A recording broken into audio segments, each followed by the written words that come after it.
Be'ezrat Hashem, le Bet Yosef, dans Siman Ayin E, il avait commencé par nous citer la Gemara. La Gemara, elle a amené 4 mémorot. La première nous dit Tefah Beisha Elva. La deuxième nous dit Shok Beisha Elva. La troisième nous dit Kol Beisha Elva. La quatrième mémora de nous dire Se'ar Beisha Elva. Il y avait une mahloket dans les Rishonim à savoir, est-ce que Be'emet, quand la Gemara elle a déjà dit que Tefah Beisha Se'erva, est-ce qu'après Shok Beisha Erva se rapporte sur la même personne ou pas? Et nous avions vu différentes opinions ramenées dans le Bet Yosef à ce sujet. Nous allons voir maintenant la deuxième partie, c'est-à-dire le Seif Bet dans le tour, puis le Bet Yosef, pour avancer un peu dans la vision qu'on va avoir sur ce siman. Il est marqué dans Seif Bet. Vese'ar shel isha shedarka lechassoto asur likrot kenegdo. אבל בתולות שדרכם ללך פירות הראש מותר. ושיער של אישה שדרכה לכסותו, et le cheveu d'une femme qu'elle a l'habitude de recouvrir. אסור לקרות כנגדו, sera interdit de lire le Kriyat Shema devant. אבל בתולות, mais des jeunes femmes, quand on dit des jeunes femmes vierges, ça veut dire juste qu'elles ne sont pas mariées.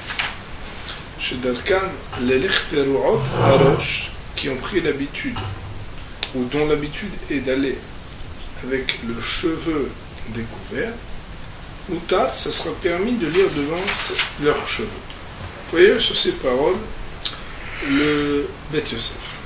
Nous dit le Bet Yosef, Mashekatav Rabbenu, Aval Betulot chez Darkan, les Lechperuot Harosh. Ken Katfu Harosh le a montré. C'est ainsi qu'on écrit le Rosh et le Mordechai. Et Agaot Maimoniot. Et l'Agaot Maimoniot. Et Katvorod. Et ils ont écrit de plus Agaot. Donc des ajouts. Des Ouadin Lechol Kol Aragilba. Qu'il en serait de même pour le sujet de la voix quand il s'agit d'une voix qu'il a l'habitude d'entendre. Lo haïshinal, on ne craindrait pas, c'est-à-dire on n'empêcherait pas de lire. Autrement dit, dès que ce serait une voix qui serait habituelle, alors il n'y aurait pas d'interdit de Kol Beisha Elva. Nous verrons bien entendu des réserves à émettre la halakha ou le maaseh sur ce sujet. Nous dit le Bet Yosef, Ketava Rajbo, le Rajbo a écrit, Ve'arif, et le Rif aussi, Shelo Iskid Mikol Zekelu. Pardon en bataille. Katav Rajba, le Rajba a écrit, deux points ouvrez les guillemets. Ve'arif shelo iski amikol zekelu. Et ce que le Rif n'a pas mentionné du tout cela, Katav Ravad, le Ravad a commenté, Defshar de Mishum d'Amrinan Le'el, c'est possible que ce soit dû au fait qu'on a dit plus haut, Agavot, que les fesses, En Ba'em Mishum Erva, elles ne font pas partie de ce qui s'appelle Erva. Savar Arav, peut-être que le Rif, puisqu'on a dit cela, il a pensé des Kol Shekei Tefah Veshok Vese'ar Vekol. A fortiori, si déjà les fesses, alors elles ne sont pas considérées comme Erva, c'est qu'on tranche à dire qu'à fortiori, le Tefah, c'est a priori moins Erva que des fesses, Shok la cuisse, Se'ar le cheveu, Kol la voix.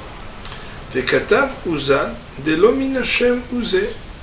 Mais le Rajba, quand il a ramené ce commentaire du Ravad pour expliquer le Rif, il a dit l'Ominachem Uzé, ça c'est pas bon ce qu'il a dit. Et la Achamishum de Matrid, ou Beroe, Ve'agavot apalish nadafka de Nafshe ou Beishto Shenoroe.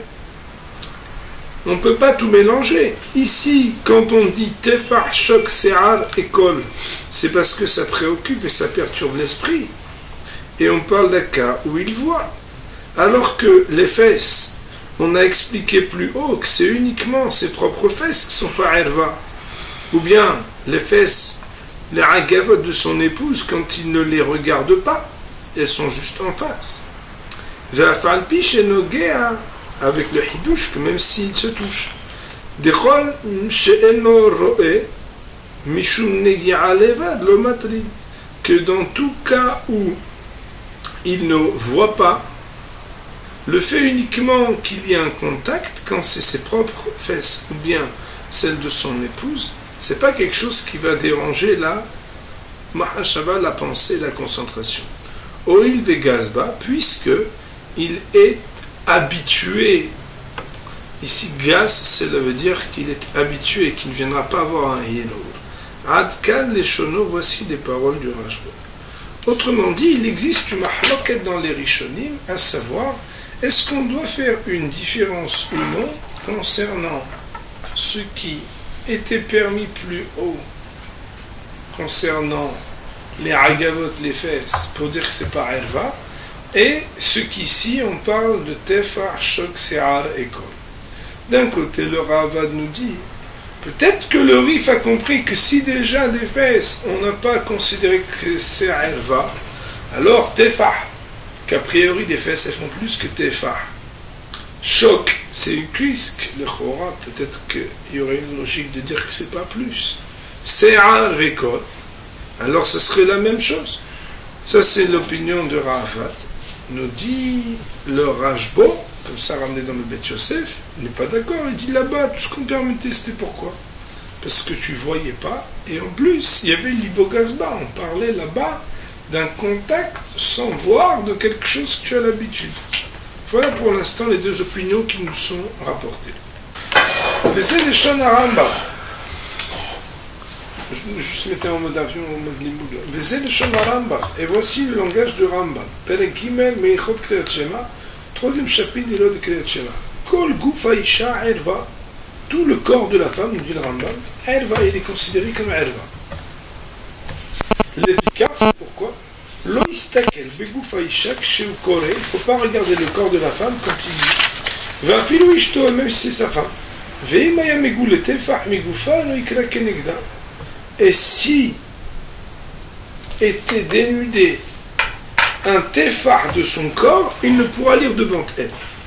Bon, Rabotai, je ne sais pas si vous voyez, mais dans le Rambam, il y a a priori soit une contradiction, soit une question apparente. C'est que d'un côté, le Rambam nous dit tout le corps de la femme il est considéré comme erva. Et alors quoi? Et alors, il ne doit pas regarder lorsque il lit, même si c'est sa propre femme. Et après, dans la deuxième partie, il dit, s'il y avait un téphar de son corps qui était dévoilé, il ne peut pas lire devant elle. Alors, a priori, on ne comprend pas. Il y avait marqué que quoi? Qu'il y a un interdit, et après on parle de téphar, alors qu'on parle de tout le corps. Bizarre. Ce qui intéresse le Bet Yosef pour l'instant n'est pas cette question-là, qui pourrait d'ailleurs être résolue. Moi, j'ai déjà des éléments de réponse. On va demander aux amis tout à l'heure qu'est-ce qu'ils en pensent. Mais ce qui est important ici, pour le Bet Yosef pour l'instant, Adkan les Shono, après avoir cité le Rambam, c'est de dire, on est à l'avant-dernière ligne du Bet Yosef dans la page Shin et Gimel, dans l'intérieur de la page, donc du côté droit. On est 5 mots avant la fin. Ve'ishmit kol ve'se'ar. Le Rambam n'a pas mentionné la voix et la chevelure. Mishum dema shma'ales, parce que lui il comprend de l'ishma' avec l'istaken ka'amar. Velo le'inyan kriyat shema. Ou kemo shekatav arosh bekol. Qu'est-ce que ça veut dire? C'est que le Rambam, il aurait compris, comme on a voulu le dire plus haut dans les mots du Roche, c'est que l'interdit d'entendre ou de regarder n'est pas une loi de Kriyat Shema, c'est une loi générale, qu'on n'a pas le droit d'entendre la voix d'une femme, comme on avait dit, donc quand elle chante, ou de regarder. Et ce n'est pas quelque chose qui est restreint exclusivement aux lois de Kriyat Shema. On avait rapporté quelque chose hier, je ne sais pas si vous vous rappelez. On avait rapporté qu'il y avait une Gemara Meforeshet qui disait Kol amistakel betzba ktana shel isha, celui qui regarde pour tirer profit de ce regard même du petit doigt d'une femme, alors qu'il istakel b'makom hatoref, c'est comme s'il avait vu l'endroit le plus intime. K'mush katav harosh bekol, comme le Roche avait écrit dans Kol, au sujet de la voix. alors on pourrait comprendre qu'il en serait de même dans la compréhension du Rambam, mais pas seulement concernant la voix, mais aussi concernant le cheveu. Nous avons tourné la page. Vedigdek Lomar. Et il a été pointilleux donc de dire Imaya megulete fahmigoufa. Dans la deuxième partie où il dit et s'il y avait un tefah dévoilé, l'irmoz pour nous faire une allusion les machenidber besamouch de ce qui va être expliqué plus loin que quoi deyadea ou panea vechol makom she'en darko lechasoto, que ses mains, son visage et toute partie du corps qui n'est pas d'habitude de recouvrir, charé, ça sera permis. Dea lo shayech lomar megoule ela bemakom she'darko litkasot, car voilà qu'on ne peut parler de quelque chose qui a été dévoilé que quand il s'agit de quelque chose qui est d'habitude recouvert. Ou l'Inyan halacha, et c'est bien entendu ce qui nous intéresse toujours le plus quand on étudie le Bet Yosef, c'est de savoir que va-t-il rester dans le panier de la halacha après toutes ces opinions. Je vous rappelle que la position ici du Bet Yosef doit trancher entre des opinions, à savoir est-ce que l'interdiction porte uniquement sur Kriyat Shema, ou bien est-ce que c'est une interdiction générale? Alors, il nous dit le Bet Yosef, l'Inyan halacha nir'e. Et pour la halacha, il semblerait, des naktinan qui divraient à Ramba, qu'il faudrait trancher comme les paroles du Ramba. Ou miou, tov li zaer lekatchila mimaritzea ou mishmi'at kol zemed isha b'sha'at Kriyat Shema. Quoi qu'il en soit, il serait bon d'être vigilant a priori, de ne pas regarder la chevelure et d'entendre la voix du chant d'une femme au moment de la lecture du Kriyat Shema. Donc le Maaseh est juste, parce que c'était pas clair dans Shitat Rambam. On a regardé le Kesef Mishneh, ça me déconcentrer maintenant, pas tout de suite. Le Bet Yosef, on n'avait pas bien compris, alors on a regardé dans le Kesef Mishneh, qui je vous rappelle le commentaire du même auteur sur le Rambam. Là-bas, il a expliqué que la raison pour laquelle le Rambam n'a pas rapporté la loi de Kol et de Serra, de la voix et du cheveu, c'est tout simplement parce qu'il pense que l'interdit ne relève pas uniquement de ce qu'il est en train de dire le Kriyat Shema, mais que c'est un interdit général. Quelle est la raison, dit le Bet Yosef là-bas? Parce que c'est quelque chose dont il va tirer profit.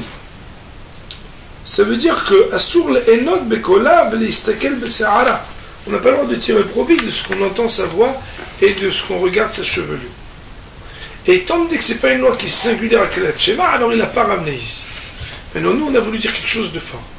Partant du raisonnement suivant, une remarque d'un de nos amis ici, c'est que voilà que le Tour nous dit, formellement, que la chevelure d'une jeune femme, qu'elle est betoula, qu'elle n'est pas mariée, qu'elle a l'habitude d'avoir le cheveu découvert, alors ça serait permis de lire Kriyat Shema devant. On voit donc que quand on dit Se'ar Be'isha, on comprend encore mieux la logique du Rambam. C'est que Se'ar, c'est quand on va tirer profit, qu'on n'a pas le droit de le regarder. Mais le cheveu dont on n'a pas de profit, sous-entendu parce qu'il est habituellement découvert, alors on aurait même droit pendant Kriyat Shema de le regarder. Aussi, on pourrait comprendre que le Rambam aurait étudié dans la Gemara que puisqu'il y a des cas où Se'ar Be'isha et Kol Zemer Isha, la voix d'une femme ou bien le cheveu d'une femme, quand il est connu et habituel, que ce soit sa voix ou son cheveu, ça pourrait même être permis dans le Kriyat Shema. C'est pour ça qu'il n'a pas marqué de manière formelle ici. Et donc, quand le Bet Yosef nous dit ou l'Inyan halacha, d'après la halacha, nir'e de naktinan kedivra Rambam, il semblerait qu'on doit tenir comme le Rambam. Ou miou, cependant, Tov Lizir les quatrièmes maris de Se'ar, il est bon a priori de s'empêcher que de regarder un cheveu, mishmi'at kol zemer isha, ou bien d'entendre la voix d'une femme, b'sha'at kriyat shema, au moment de kriyat shema, on entendrait ici, Rabotai, que le Beit Yosef vient nous dire, même si, Me'ikaradin, d'après la stricte loi, il pourrait y avoir des cas où, quand c'est un cheveu qui est habituellement découvert, ou une voix qui est connue, qui n'amène pas une pensée, on aurait le droit, d'après la stricte loi, si on tranche comme le Rambam, de lire le Kriyat Shema en regardant ce cheveu ou en entendant cette voix chanter, il n'en reste pas moins qu'a priori, il serait préférable de s'empêcher que de regarder ou que d'entendre le cheveu ou la voix d'une femme. Nous dit là-dessus le Darke Moshe Rabotai, petit haut guillemets.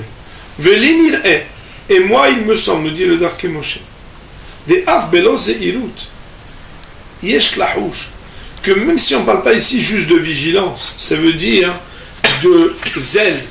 Yesh lahouch, il faudrait être craintif, mishum isura, en pensant qu'on pourrait sinon arriver à un interdit. Mais à had de la bimoslim, parce qu'il y en a beaucoup qui interdisent cela. Il faut regarder Siman Shin Gimel Vav. Katavti, j'ai écrit là-bas des se'arot lushot, chez l'opshot nashim. Chez Tienir et ba'alat se'ar. Il y a des gens qui prennent des cheveux comme des ajouts de cheveux, qui sont des cheveux, pas exactement comme une perruque, mais par exemple une femme elle n'a pas un cheveu long, alors elle ajoute un cheveu qui s'appelle un cheveu long, cette partie-là, elle n'a pas une règle de Erva. On voit donc deux annotations. Le Darke Moshe nous renseigne sur le din de Erva pour dire qu'un rajout de cheveux n'est pas considéré comme une Erva. Et deuxièmement, qu'il n'est pas d'accord avec le Mehaber Rabbi Yosef Karo. Lui, il pense que ce n'est pas juste un zèle que de faire attention à ne pas regarder les cheveux d'une femme ou d'écouter sa voix pendant Kriyat Shema, mais justement c'est parce que beaucoup pensent qu'il y a un vrai issour de le faire d'après la stricte loi, pas comme le Rambam. Bien entendu, quand on est mahlok et Bet Yosef et Ramo ou Darke Moshe dans le tour, a priori on verra que la halachol maaseh, il y aura donc des divergences d'opinion entre le Mechaber Rabbi Yosef Karo, dont les Sfaradim suivent l'opinion, et le Ramo, dont les Ashkenazim suivent l'opinion. Il y a marqué donc dans le tour, Asur likrot keneged ha'erva goy. On n'a pas le droit de lire le Kriyat Shema devant la ha'erva d'un goy. Seif et ha'erva ba'ashashit veroayota derech tfanoter asur likrot kenegda. Une ha'erva, ça veut dire une partie qu'elle est interdite à lire devant le Kriyat Shema. Si elle est derrière un miroir, donc on arrive à discerner la ha'erva de derrière pas de miroir, pardon, cette vitre, cette glace, Asur Kenegda, pardonnez-moi, on n'a pas le droit de lire en face. Mais on dit cette partie, le Beit Yosef, Asur Kenegda Alvat Gol. Pachout, c'est élémentaire, et c'est d'ailleurs écrit Besot Perek Mishemeto. À la fin du chapitre Mishemeto, ça veut dire dans la Gemara de Barot de la page 25b. Fait Katav Rambam, le Rambam il a écrit Deuadin Kenegda Alvat Katan. C'est aussi interdit devant la nudité d'un enfant. Des assouk, c'est interdit. Ve'arav Rabbeinu Yona, katab esobek mishemeto, shesh noagim nechasot ha'ervat katan, desha'a shemalin oto. Et il dit, le Rabbeinu Yona, qu'il y en a qui ont l'habitude de couvrir la verge du bébé au moment où on lui fait la brit mila. Ve'yesh omerim, Raboutaï. Pas au moment où on coupe, quand on va. Ça veut dire on fait une bénédiction ou bien on dit Shema Israël, comme vous avez compris. Et Rabbeinu Yona dit qu'il y en a qui disent qu'on n'a pas de nécessité à cela. Au Besod, voilà, et à la fin de ces paroles, le Rabbeinu Yona citant ces deux opinions d'habitude, ces deux habitudes, Katav, il écrit Denir et Devadei Katan Kolkach Lodainalne Erva, qu'un bébé tellement petit, sa Erva, c'est sûr qu'elle n'est pas considérée comme une Erva. On n'a pas besoin de recouvrir B'Sha'at Bracha au moment de la bénédiction. Donc on voit que d'un côté le Rambam nous dit que la Erva d'un Katan elle est interdite. Rabbeinu Yona concernant le bébé nouveau-né, il amène plusieurs opinions, dit qu'à cet âge-là il n'y aurait pas de problématique, ça s'appelle pas Erva. Ve'arosh Katav, et le Rosh a écrit d'Ivrei Rabbeinu Yona les paroles de Rabbeinu Yona, Ve'osif. Et il a ajouté à cela. Vekatav en écrivant. Vegamdir et qu'il semble aussi de Keran de l'Etakune à Mila Kaate, que puisqu'il vient arranger littéralement ce qui s'appelle le fait de faire la mila, alors cela s'appellera honorablement Vayah Mahanecha Kadosh. Une des raisons pour lesquelles on doit faire attention à ce que l'on regarde et ce que l'on présente au moment de la prière, c'est parce qu'il est marqué, il faudra que ton camp soit Kadosh, saint et sanctifié. Aussi, qu'est-ce qu'il y a de plus sanctifiant que venir faire en sorte qu'un bébé il fasse partie de l'assemblée d'Israël en lui faisant l'arrangement de la Mila? Nous dit le Roche, au moment où on vient pour arranger la Mila, Karina Beshapir Vaya Mahanecha Kadosh, on justifie que ça s'appelle que ton camp Israël soit saint devant moi, Hachem.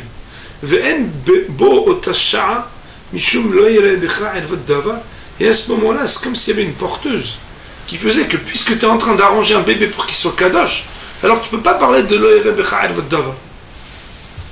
Verbenu Katav Batour, et notre maître, il a écrit dans le tour, donc le tour ici, Yoredea Simenresh Samech'e, dans les lois de la Mila.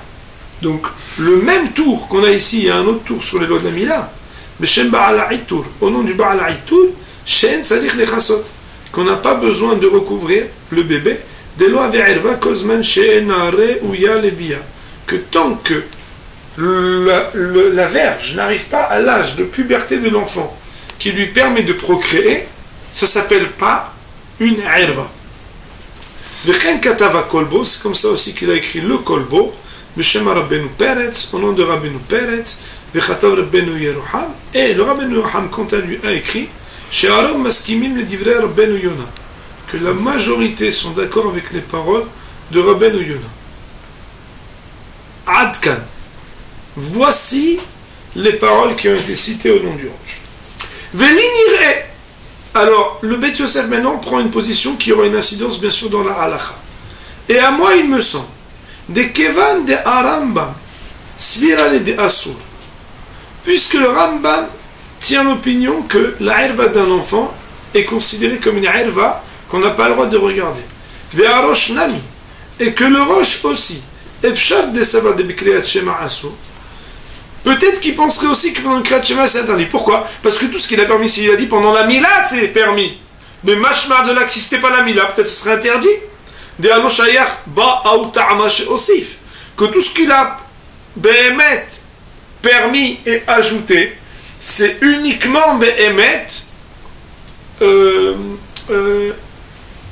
concernant la position pour la Mila. Il car, c'est pourquoi Yesh leiser le kathila. Il faudrait a priori, quand on n'est pas au moment de la Mila, faire attention à ne pas dire Kriyat Shema devant la herva d'un katan. Miou, cependant, pardon, Mia. C'est-à-dire, certes, du moins, il faudra faire attention a priori. Miou, cependant, im kara keneged herva de katan, si a posteriori il avait lu devant la herva d'un katan, alors qu'on est en train de dire qu'il n'aurait pas dû, she'eno ra'ui le bia, que c'est un enfant qui n'est pas encore en âge de procréer, on n'aura pas besoin de recommencer ou de faire recommencer celui qui a lu le Kriyat Shema de Kedai Em'an Chrabvatal Ismuch Alehem, car on peut compter sur l'opinion de ses grands maîtres pour s'appuyer dessus a posteriori. Autrement dit, il ressort dans le Beth Yosef que, a priori, même la herva d'un tout petit, on ne devrait pas lire le Kriyat Shema devant. Sauf dans le cas où on est à la Mila, où là il y a explicitement des opinions qui permettent. A posteriori, puisque des Rishonim le permettent, si on avait lu le Kriyat Shema devant un enfant tant qu'il n'est pas arrivé à l'âge de procréation, alors des Emet, on n'aurait pas besoin de recommencer Kriyat Shema. Les paroles du Rambam sur ce sujet, au mot Ahara, Amram, Nifrag, Pasak, et donc le Rav de Prague a tranché que tant qu'il n'est pas il est bia, l'homme c'est pas considéré comme erva. Et c'est comme ça qu'il me semble, puisque la plupart permettent la malonif, ce qui dit pourquoi on ne trancherait pas comme eux.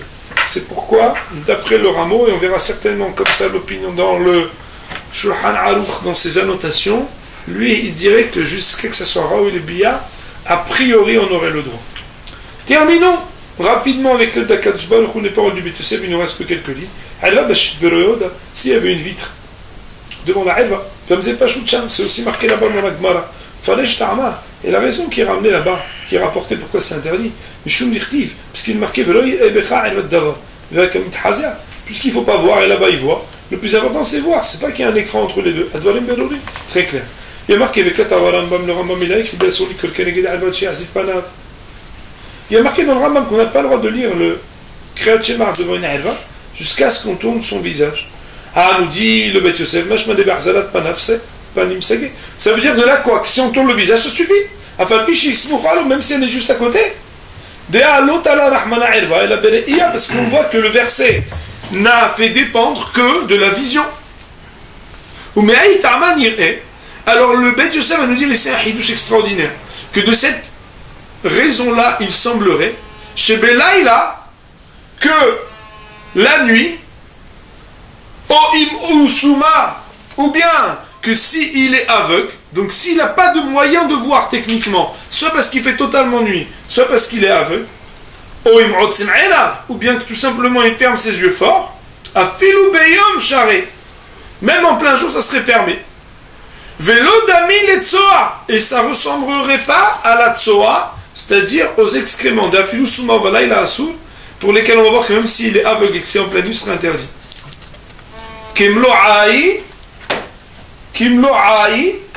Tant qu'il pourrait les voir. Pardon. D'une distance comme s'il était en plein jour, tant qu'il pourrait la voir. Autrement dit, des paroles du Rambam à Elva seraient plus simples à résoudre comme problème en fermant les yeux, tournant sa face, ou bien pour un aveugle en pleine nuit, que le cas de Tsoa. Que moi je crée Siman Aïn Ted, comme on va l'étudier dans Siman Aïn Ted de Shani Elva, que Elva c'est différent des lots, Ali Rahmana et la Bereya, et tout ce qui dépend, c'est la Reya, la vision. Et c'est aussi comme ça qu'il semblerait, dans le début du Siman qui a précédé, en ramenant les paroles de Rajba, de ce qu'on avait dit comme quelqu'un, il se trempait dans des eaux claires. Au nom du Rajba, et au nom du Rabbeinu Yonah, je ne sais pas si vous vous rappelez, on avait dit qu'à partir du moment où il regarde ailleurs, alors il n'y aurait pas de problème, à partir du moment où il est couvert en dessous. Vous vous rappelez de ça?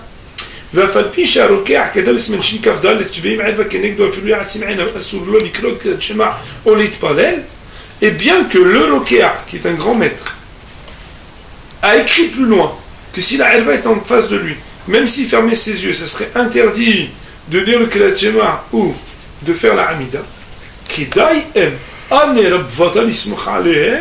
on pourra s'appuyer, ça vaut la peine de pouvoir s'appuyer sur ces grands maîtres pour permettre qu'à partir du moment où il est en pleine nuit, ou bien il est aveugle, ou bien il ferme ses yeux, cela suffise pour le cas de Erva de permettre qu'il puisse lire le Kriyat Shema, même si ça ne sera pas le cas de Tsoa. Nous avons terminé l'étude du Tour et du Beit Yosef sur le Siman Aïn et Baruch Adonai Le'olam, Amen ve Amen.